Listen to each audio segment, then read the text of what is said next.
Karl Malone watching the show and said to Paulie, could you ask Dan to put on a clinic? So just hitting a couple of foul line jumpers. Nice and easy. Easy like Sunday morning. He's Karl Malone, the former Jazz forward Hall of Famer, joining us in the program. Karl, you ask, I deliver, man. Dan, I'm really pleasantly surprised that you eat it like a Sunday morning. That little Commodores right there. Oh yeah, that's way back. And let me just get the first order of business out of the way here. Okay. Well, I guess it's typical. Why did you have the third best power forward on before the first one? I guess that's the order of business that we need to get squared away so we can have a great show. Okay, here we go. Okay, Charles Barkley, he's a distant third. Okay, wait a minute, Karl. Let me bring back. I asked Barkley, how did I set this up there, Paulie? Did I say, I think I said, is Karl Malone better than you? Here's Charles Barkley earlier. No, I'm the second greatest power forward ever after Tim Duncan. I got great respect for Karl Malone. He's a better scorer than me, but I was a better rebounder and a better passer. Wow. Hey, Dan. Yeah. Why is he smirking when he say that? No, seriously. Listen to this voice. And then let's go back, since we're on Charles. And then, I know this is your show and this is your interview, but I call in. So, anyway, what kind of sight did we see in Oklahoma when Charles Barkley was wearing cowboy boots? Yep. Can you imagine? I can't imagine. So he always called me a black redneck. What about him? He should never wear those boots again, by the way. He said black people don't wear cowboy boots. Why they don't? Got to be Luke Casey's, though, But look, first of all, thank you for having me on the show. And then, you know what? That third best power forward, he just got more airtime than me because he's on TNT. That's all. All right. But, so he gets to talk about himself a lot.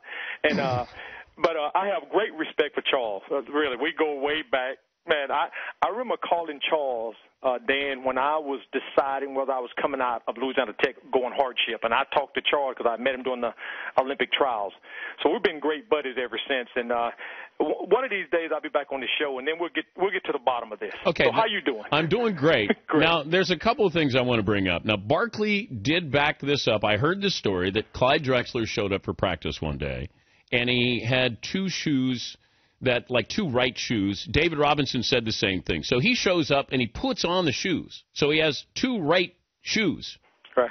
Is that true? That he was trying to practice in the shoes and he had two of the same? Well, I didn't bring it up because we got this little oath in the locker room.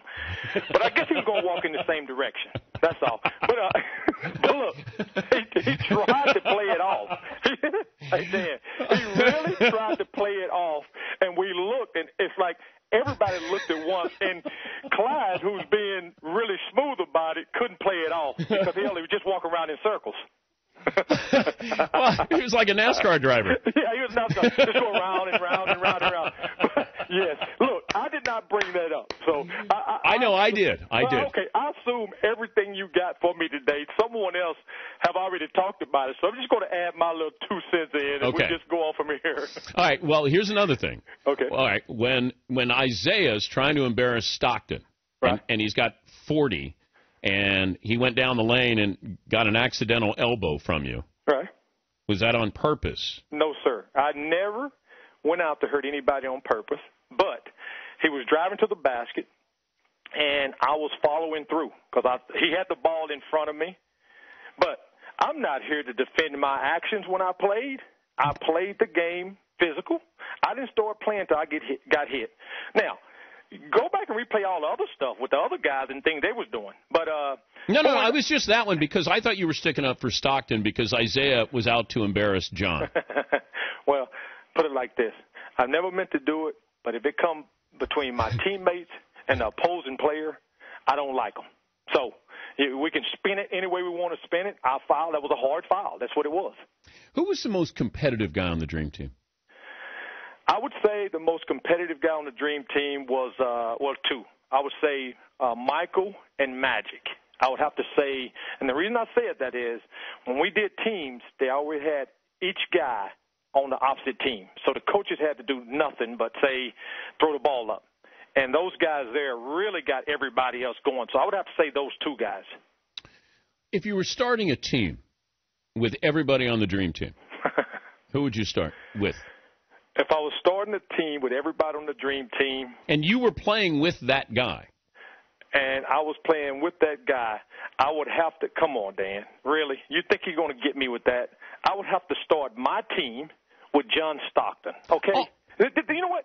Dan, I like how you kind of slid that in, but you can't get me with that. You can't get me with that. I'm too old for those kind of shenanigans. Carl, I'm taking Stockton out of the question. You didn't say that. I did it right now. Carl, it's my show. Okay, it's your show. But look, you tried to set me up. You did not say you take it. Okay. I tried to take a charge. Stockton's out of it. Okay. Now you got to pick.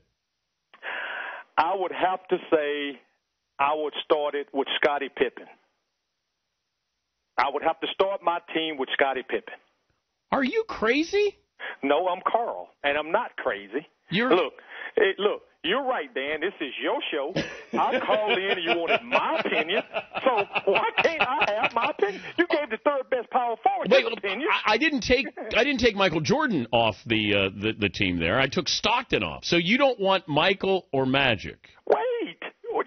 You want Scottie. Dan, did you ask me a legitimate question? Yes. Okay, well, I gave you my answer. But tell me why you take Scottie. Why are we yelling at each other, Carl? Okay, right. I'm sorry. I'm sorry. You know what? I'm from the country, and I get excited. You know what? Look, it's when I grew up in my family. It was so many of us that we had to yell at everything to get our point across. Dan, I apologize for my actions. I'm so sorry. All right, my bad, too. Okay. So why would you take Scottie over Michael or Magic? This is why I would take Scottie. Do you remember the time that Michael retired? I watched, well, the second, third time, whatever. But anyway, but look, I'm trying to get. Look, I'm serious here. I know you are. I know you. I watched Scottie Pippen when the Chicago Bulls wasn't really good, and Scottie led that team in every statistical category, and I just remember that. And plus, he's a guy that can care less about scoring. He want to stop the best player on the other team. And I dare say, since, while we're in this conversation, that would have been pretty cool to see Scottie guarding Michael. So you asked me who I would start with now. Now, if you tell me to pick my second one, I will tell you that as well. Okay. You want me to pick my second one? Yes. My second one would be Magic. See, you want shots is what you want. I'm a scorer. Yeah. I'm a scorer. So Jordan's going to take away. Does Jordan ever give you grief about the MVPs that you won? Like, does he say those are mine or? No, he don't give me grief. And to all due respect, let me just tell you something. In life, Dan, let's go back. I'm a big cowboy. I'm a cowboy and Indian. Say, back in the Western days, Dan, it's just certain people, we just had a truce. You didn't talk smack to me, and I didn't talk smack to you, because I'm kind of like the Western days. So he just look at me and nod, and I look at him and nod. He never gave you grief? He never talked smack? To me? Yeah. No, sir. Was he afraid of you? I'm not going to say he's afraid of me. I just say it was respect. Okay? But why would Dennis Rodman goof with you? Because I guess I'm easy to goof with. Seriously. Let me. While we on that, Dan, I know it's your show, but I get excited because I have my own. But listen, I remember Dennis Rodman when we used to go to Wayman Tisdale Pro-Am up in Oklahoma. And that Dennis Rodman is the Dennis Rodman that I love and care a lot about because he is a great guy. What people don't realize about Dennis, that guy will give you the shirt off his back. And I think that have been some of his demise because he worked his butt off. But I'm going to tell you like this.